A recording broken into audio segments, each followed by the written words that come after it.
보내주신 보험 관련 기사 묶음 저희가 잘 받았습니다. 솔직히 처음 딱 펼쳐봤을 땐 숫자도 많고 용어도 좀 낯설어서 이거 머리 아프겠다 싶었거든요. 그런데 자세히 뜯어보니까 이게 그냥 정보가 아니라 당장 내 돈과 건강을 지키는 뭐랄까 사용 설명서 같다는 생각이 들더라고요. 오늘 저희의 목표는 이 기사들 속에서 그 설명서의 핵심만, 그러니까 당신이 바로 써먹을 수 있는 실용적인 내용만 쏙쏙 뽑아내서 명쾌하게 정리해드리는 겁니다. 자, 한번 제대로 파고들어 볼까요? 네, 아주 흥미로운 기사들이 많습니다. 이 정보들을 몇 가지 큰 흐름으로 묶어서 살펴보면요. 지금 보험 시장에서 무슨 일이 벌어지고 있는지, 그리고 소비자는 어떻게 행동해야 하는지 그 큰 그림이 보일 겁니다. 역시 가장 중요한 건 내 돈과 직결되는 이야기겠죠? 거기서부터 시작해 보시죠. 첫 번째 주제부터 아주 흥미롭습니다. 기사에서 보험판 슈링크플레이션이라는 표현을 썼는데 듣자마자 무릎을 탁 쳤어요. 과자 양은 슬쩍 줄이면서 가격은 그대로 두는 것처럼 보험료는 꼬박꼬박 똑같이 내는데 정작 필요할 때 보험금 받기는 점점 더 어려워진다는 거잖아요. 이건 정말 소비자들이 딱 체감할 만한 문제인데요. 맞습니다. 여기서 핵심은요. 보험사들이 약관의 글자를 바꾸는 게 아니라는 점입니다. 글자를 바꾸는 게 아니고요. 네. 약관은 그대로인데 그 글자를 해석하는 내부의 잣대 있잖아요. 그걸 훨씬 더 깐깐하게 들이대는 거죠. 예를 들면 예전에는 이 정도는 괜찮다면 넘어갔을 사소한 고지의무 위반도 지금은 현미경으로 들여다보면서 지급을 거절하거나 보험금을 깎는 식입니다. 이게 최근 소비자 민원이 급증하는 근본적인 원인이고요. 잠깐만요. 그건 좀 억울한데요. 소비자는 계약서에 쓰인 대로 믿고 가입하는 건데 그 계약서를 해석하는 기준이 회사 마음대로 바뀐다면 이건 일종의 신뢰 문제 아닌가요? 결국 같은 돈을 내고 실질적인 보장은 줄어드는 셈이잖아요. 바로 그 지점이 이 문제의 핵심입니다. 그래서 기사에서도 강조하듯이 이제 소비자의 역할이 달라져야 합니다. 예전처럼 가입할 때 설계사의 친절한 설명만 믿고 끝내는 게 아니고요. 그 회사가 보험금을 줄 때 얼마나 깐깐하게 구는지, 즉 지급 심사 성향이 어떤지를 직접 확인해야 하는 시대가 온 거죠. 성향을요? 네. 이건 상품을 이해하는 것과는 또 다른 차원의 이야기입니다. 회사의 행동을 조사해야 한다는 거죠. 와, 그건 생각도 못했네요. 상품 설명서를 읽는 수준을 넘어서 회사의 평판이나 행동 패턴까지 조사해야 한다니 소비자에게 요구되는 영향이 점점 더 높아지는군요. 이런 현실적인 팁이 또 있습니다. 연말 건강검진 시즌에 딱 맞는 이야기인데요. 내시경 하다가 용종 하나 떼어내는 걸 많은 분들이 그냥 시술 정도로 생각하는데 이것도 약관상 수술에 해당해서 수술비를 받을 수 있다고요? 네, 정말 많은 분들이 놓치는 부분입니다. 우리가 일상적으로 생각하는 수술하고 보험 약관에서 정의하는 수술의 범위가 다르기 때문이죠. 약관에서는 보통 생체의 절단, 절제 등의 조작을 가하는 것을 수술로 보는데 내시경을 이용한 용종 절제술은 이 정의에 명확히 부합하거든요. 그렇군요. 네, 대장 용종뿐만 아니라 갑상선 결절 고주파 절제술이나 자궁분종 하이프 시술 같은 것들도 마찬가지고요. 잠깐만요. 제 주변에도 작년에 건강검진 때 용종 떼어낸 친구가 있는데 보험금 청구할 생각은 아예 못했다고 하더라고요. 그럼 지금이라도 청구할 수 있는 건가요? 이런 걸 보면 정말 아는 만큼 받는다는 말이 진리네요. 그렇죠. 보험금 청구 소멸시효는 보통 3년이니까요. 늦었다고 생각하지 말고 지금이라도 확인해 볼 필요가 있습니다. 기사를 보니 미래에셋 생명 같은 곳은 아예 이런 점을 마케팅 포인트로 삼아서 관련 플랜을 홍보한다고 하더군요. 네. 그리고 이런 개별적인 팁들이 모여서 더 큰 그림을 만드는데요. 바로 노후 실손 의료보험 이야기입니다. 보장 내용은 거의 똑같은데 어느 회사에 가입하느냐에 따라 보험료가 2배 이상 차이 난다는 좀 충격적인 사실이죠. 2배요? 아니, 상품이 비슷하다면 가격도 비슷해야 하는 거 아닌가요? 이건 뭔가 좀 구조적인 문제가 있는 것 같은데요. 구체적으로 얼마나 차이가 나는 건가요? 기사에서 아주 명확하게 비교 분석한 자료가 있습니다. 65세 기준으로요. 가장 저렴한 곳은 NH농협손해보험이었는데 남녀 모두 3만 원에서 4만 원대였습니다. 반면에 가장 비싼 곳은 남성은 현대해상, 여성은 DB손해보험으로 7만 원에서 8만 원대였어요. 거의 2배를 넘어가는 차이죠. 보장 내용은 대동소이한데도요? 세상에. 이건 정말 그냥 넘길 문제가 아니네요. 소비자가 조금만 부지런하면 한 달에 몇만 원씩, 1년이면 수십만 원을 아낄 수 있다는 거잖아요. 정확합니다. 실손보험은 상품 구조가 대부분 표준화되어 있어서 보험사별로 보장 내용에 큰 차이가 없습니다. 따라서 이 상품만큼은 복잡하게 고민할 필요가 전혀 없는 거죠.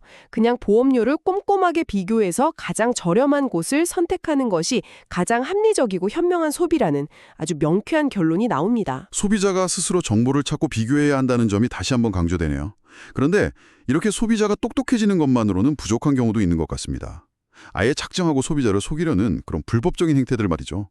보내주신 기사 중에 꺾기 영업 단속 소식이 눈에 띄는데요. 네, 이건 소비자의 부주의를 넘어선 명백한 범주 행위에 대한 이야기입니다. 정부 정책 자금을 받게 해주겠다며 접근해서 이 대출을 받으려면 우리 회사 종신보험에 무조건 가입해야 한다. 이렇게 강요하는 불법 브로커들이죠. 자금이 급한 중소기업의 절박한 상황을 악용하는 아주 악질적인 수법입니다. 정말 나쁜 사람들이네요. 그런데 이런 일이 그동안 공공연하게 벌어졌다는 거잖아요.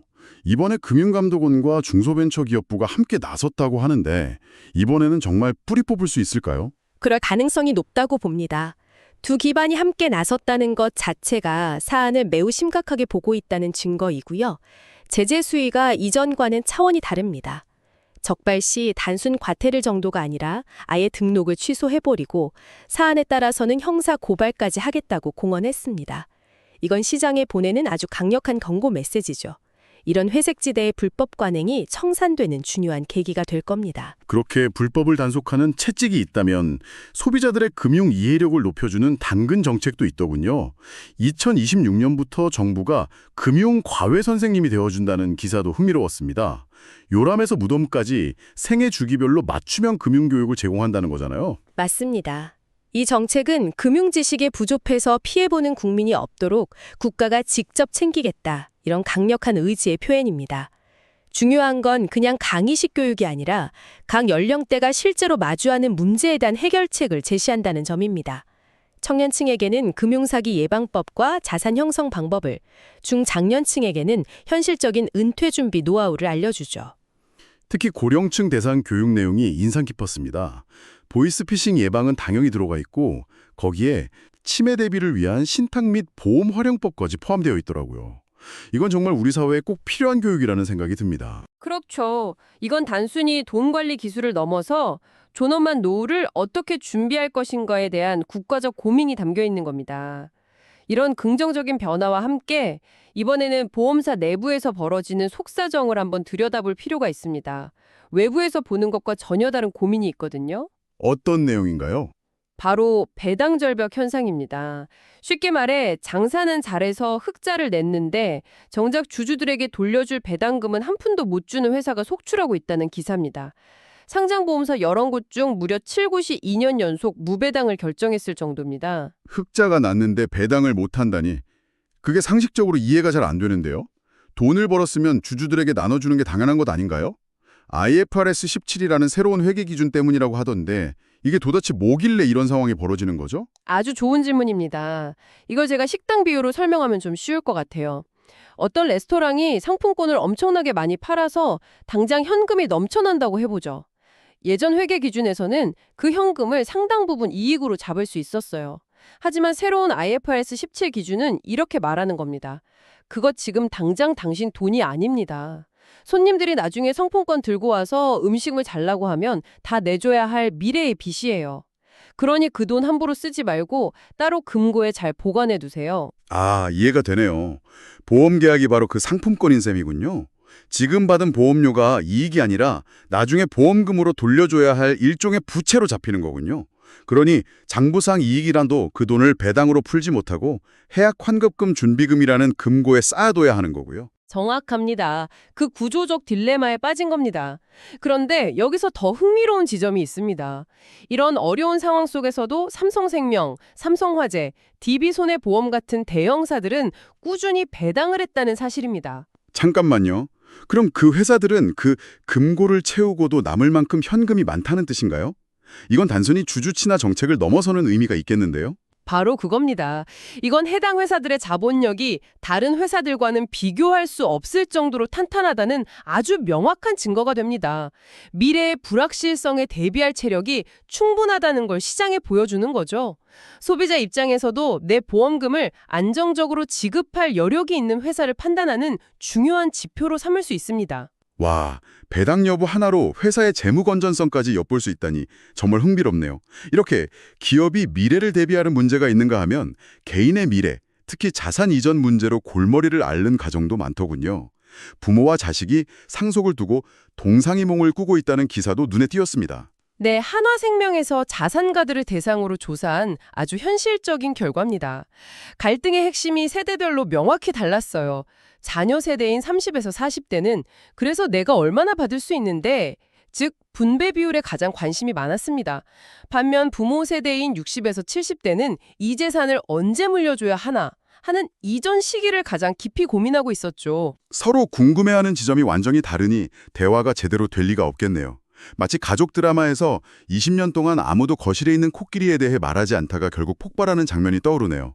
자산가 집안에서는 상속이 바로 그 코끼리인 셈이군요. 아주 적절한 비유입니다. 결국 모든 문제의 근원은 소통 부재로 귀결됩니다. 가업 승계 문제에서도 부모는 아직 자식의 역량이 부족해 하고 걱정하는데, 자녀는 나는 준비됐는데 왜 기회를 안 주시지? 라고 생각하는 그 인식 차이가 엄청나게 크죠.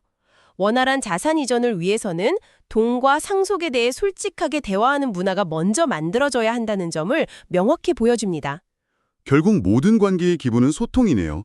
마지막으로 건강 트렌드와 보험의 연결점도 짚어봐야겠습니다. 고지혈증 환자 천만 시대라는 기사 제목을 보고 깜짝 놀랐습니다. 이제 고지혈증은 감기처럼 흔한 질병이 된 것 같은데 이게 단순히 건강 문제를 넘어선다고요? 맞습니다.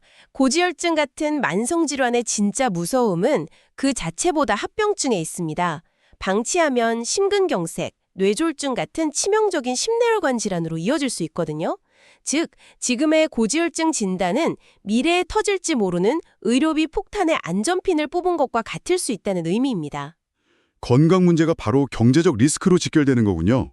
그렇다면 보험 관점에서는 이걸 어떻게 대비해야 할까요? 단순히 실손보험 하나만 믿고 있어도 괜찮은 걸까요? 좋은 질문입니다. 실손보험은 실제 사용한 병원비를 돌려주는 기본 방어막이지만 만성질환 시대에는 그것만으로 부족할 수 있습니다. 그래서 내 보험증권을 꺼내서 심내혈관 질환 같은 중대 질병에 대한 진단비가 충분한지, 그리고 병원을 꾸준히 오가며 치료받을 때를 대비한 통원 치료비 보장이 잘 되어 있는지 반드시 점검해봐야 합니다. 미래의 현금 흐름이 질병으로 인해 끊기는 것을 막아줄 중요한 안전장치들이죠. 자, 그럼 오늘 나눈 이 모든 이야기들을 종합해보면 어떤 결론에 다다를 수 있을까요? 슈링크플레이션부터 불법 영업, 회계 기준 변화, 상속 갈등까지. 결국 이 모든 기사들은 보험이란 무엇인가라는 본질적인 질문을 다시 던지게 만드는 것 같습니다. 그렇죠.